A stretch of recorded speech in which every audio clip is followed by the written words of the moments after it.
People are being silenced, people are being targeted, and I don't know where this comes from or what's going on.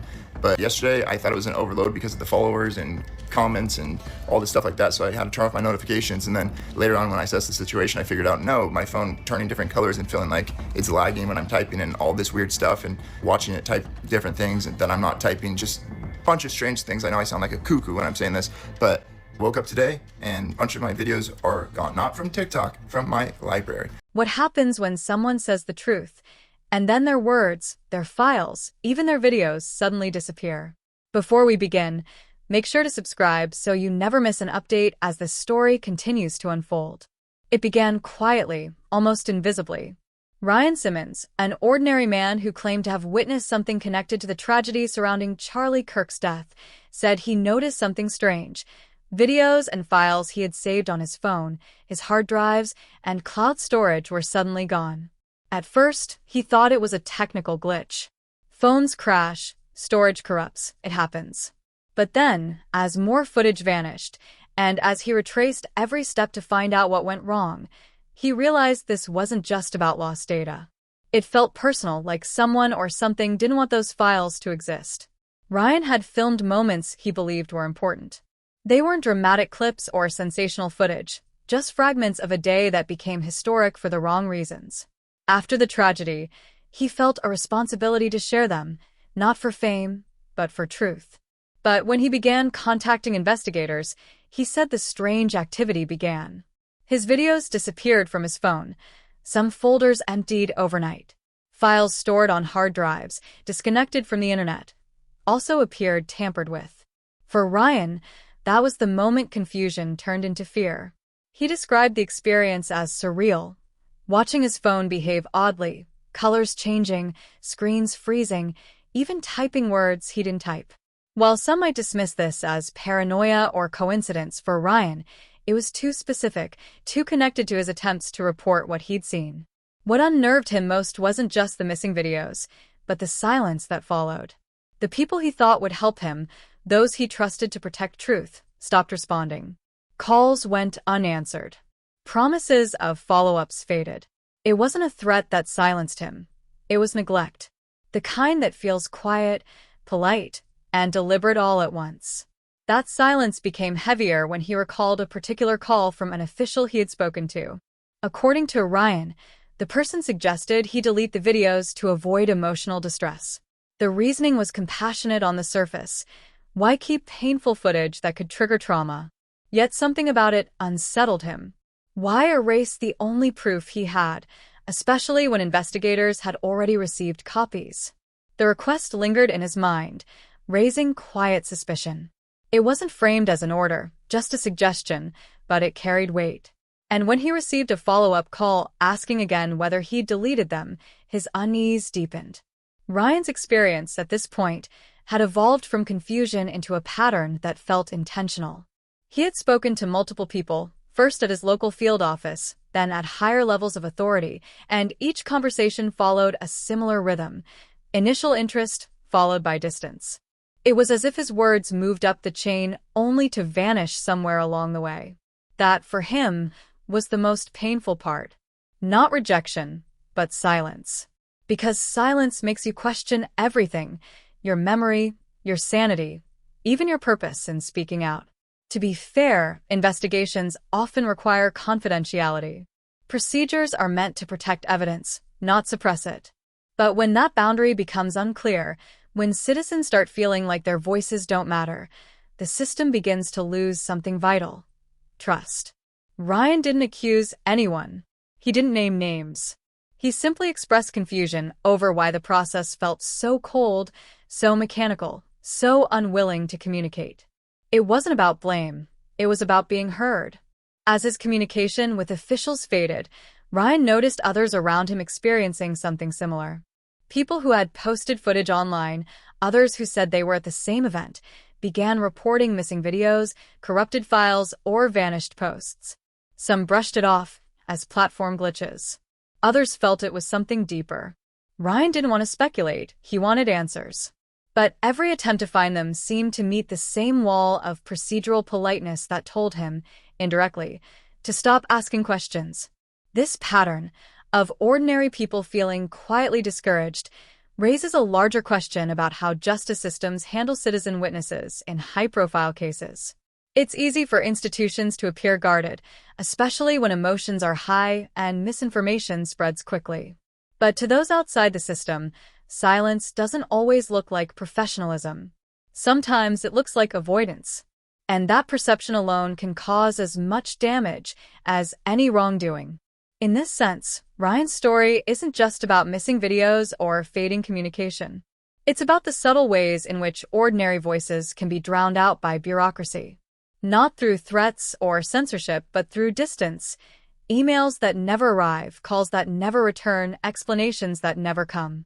That's the quiet form of pressure that doesn't leave fingerprints, but leaves people feeling powerless. The strength of any justice process lies not just in evidence, but in the willingness to listen. When people come forward, especially after a tragedy, they're not just offering information, they're offering faith in the system. Each time that faith is met with indifference, it chips away at the bond between institutions and the people they serve. Ryan's frustration, in that sense, represents something many others have felt before him. The sense that truth has to pass through too many filters before it reaches the light. Transparency, as many experts argue, isn't a luxury, it's the backbone of credibility. Without it, even the most well-intentioned procedures can start to look suspicious. People don't demand immediate answers to everything. What they need is reassurance that the process is alive, that questions are being taken seriously, and that justice isn't hiding behind silence. Because when communication fades, imagination fills the gap, and imagination often breeds distrust.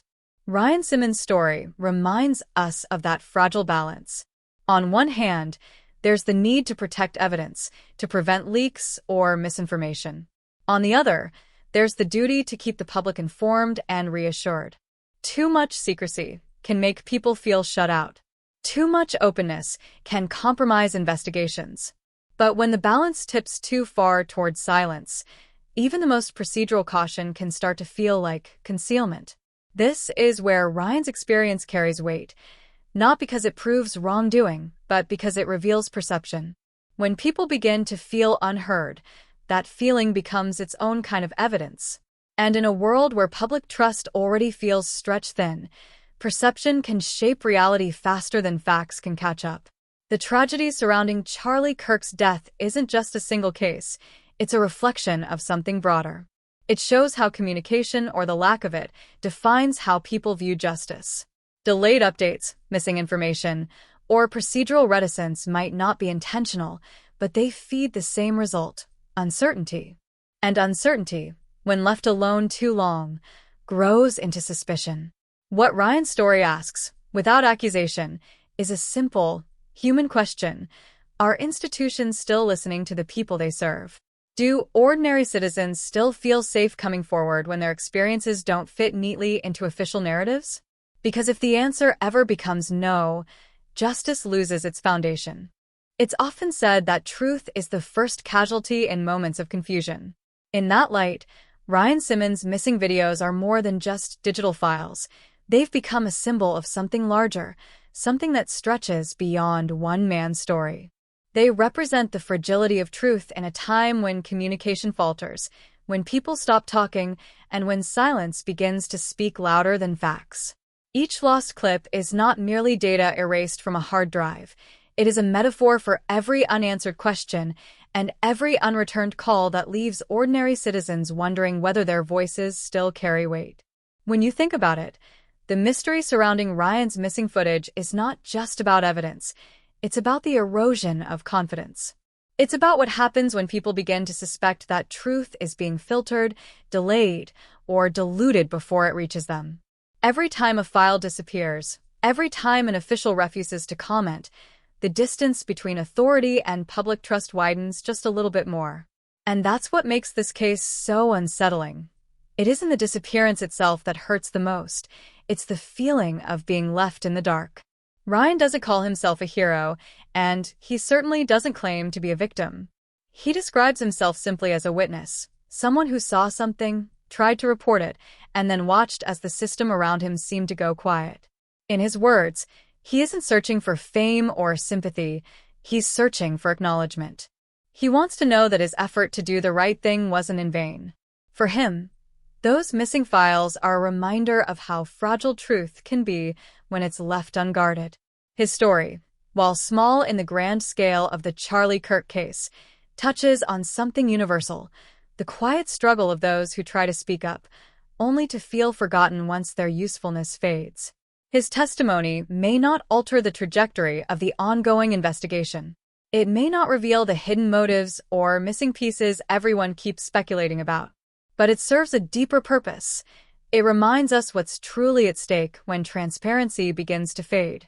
The issue here isn't confined to the question of what happened to one man's data. It's much larger than that. It's about what happens to an entire society's confidence when too many people begin to feel excluded from their own institutions. When witnesses like Ryan feel unheard, the consequences ripple outward, weakening the very foundations that justice depends on. The truth is, restoring trust doesn't require complex strategies or political maneuvering. It doesn't need grand speeches or dramatic gestures. The solution is far simpler, yet far more demanding. It requires presence. It requires those in positions of authority to show up, to communicate consistently, and to remain visible even when the answers are difficult. It demands accountability, not as a performance, but as a practice. It calls for a reassurance that truth isn't something to be managed carefully behind closed doors, but something to be shared openly, even when it's uncomfortable to do so. Because justice, in its purest form, is not about verdicts or final judgments. It's about connection. It's about the thread that ties together investigators and witnesses, officials and citizens, power and people. It's about the bond between facts and the faith that people place in them. When that connection weakens, even the strongest systems begin to tremble. When people stop believing that their voices matter, the truth becomes vulnerable, not because it disappears, but because fewer people are willing to defend it. That's what makes Ryan's story so haunting. His voice, trembling though it may be, stands as a reminder that truth doesn't always vanish with evidence. Sometimes, it lingers in the unanswered questions, in the quiet persistence of those who refuse to let the silence win. His experience speaks to something that transcends this single investigation. It reflects a broader pattern seen whenever institutions fail to engage with the people who depend on them. When the dialogue stops, suspicion grows. And once suspicion takes root, trust becomes the hardest thing to rebuild. As the Charlie Kirk case continues to unfold, the focus of public attention naturally remains on the investigation, on who is responsible, what really happened, and why. But beneath that search for answers lies a deeper, quieter challenge: the rebuilding of faith. The events following the incident didn't just test the justice system, they tested people's patience, their belief in transparency, and their sense of belonging in the civic process. The silence that followed Ryan's claims may not necessarily hide corruption or deceit, but it hides something equally painful: comfort. It denies people the simple peace that comes from knowing they're being told the truth. And for a grieving public seeking clarity, silence is the hardest sound to bear. It breeds uncertainty, and uncertainty breeds speculation. When communication breaks down, rumors rush to fill the void. People begin to turn to unverified sources, desperate to make sense of what official voices refuse to explain. This, in turn, damages the very institutions that silence was meant to protect. Because when people feel ignored, they stop trusting, and when trust is gone, even facts lose their meaning. That's why this story goes far beyond a missing video file. It's a mirror reflecting how fragile credibility can be in moments of crisis. The true cost of silence isn't measured in data loss or damaged reputations. It's measured in the erosion of collective belief. When citizens start to doubt that their institutions are acting in good faith, when witnesses start to feel invisible, society itself begins to fracture. Justice cannot survive in that kind of atmosphere, because justice is not just about what's proven, it's about who feels heard in the process. And so, the question becomes, how do we mend that connection? How do we rebuild the trust that has been quietly shaken in the wake of this case? The answer lies not in assigning blame, but in reestablishing transparency as a shared value. That means responding to questions instead of deflecting them. It means engaging with witnesses instead of avoiding them. It means showing, through action rather than words, that truth still has a place at the center of public life. For Ryan Simmons, the hope is simple. He wants to believe that his story still matters, that his efforts to shed light on the truth weren't erased along with those missing clips. He wants to see a system that listens, not just one that records. And his struggle, while personal, has resonated with many who felt the same disillusionment, the same fear that their voices might never reach the people in charge. The deeper tragedy here is that this erosion of trust doesn't happen all at once. It happens gradually, in the quiet moments when communication breaks down. It happens when emails go unanswered, when statements are delayed, when witnesses like Ryan are left wondering whether anyone is still listening. And by the time the silence becomes noticeable, the damage has already begun. That's why presence is so essential, not as a formality, but as a safeguard against that slow decay of confidence. The path forward isn't easy, but it's clear. Transparency must never be optional. It must be practiced deliberately, even when it feels inconvenient or risky. Because honesty, even when imperfect, strengthens the bond between power and the people. Silence, no matter how well-intentioned, always costs more than truth. It costs understanding. It costs cooperation. It costs faith. And when faith is gone, justice becomes an empty word. That's what Ryan's story truly represents, the fragility of that faith and the urgent need to protect it. His missing videos are not just about evidence. They're about the responsibility that comes with information. They remind us that truth, once lost, is hard to retrieve, and that silence, once allowed to settle, can echo louder than any lie.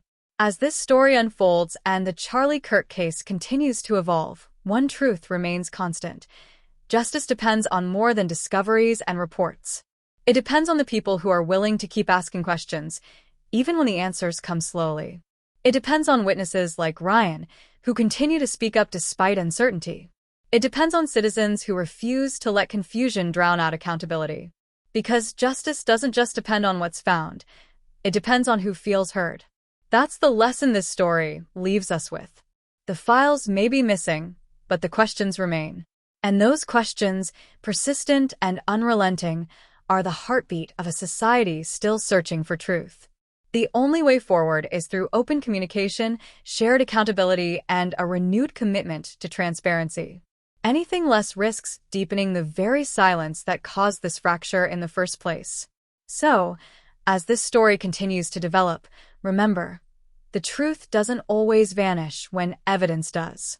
Sometimes, it survives in the voices that refuse to be silenced. And if we want that truth to endure, we must defend it, not just with investigations, but with empathy, dialogue, and courage. If you believe that truth and transparency still matter, stay connected. Keep listening, keep questioning, and keep holding power accountable. Because silence may protect authority for a while, but only honesty can preserve trust. And trust, once lost, is far harder to recover than any missing file. For continued updates and deeper analysis as this case develops, don't forget to subscribe.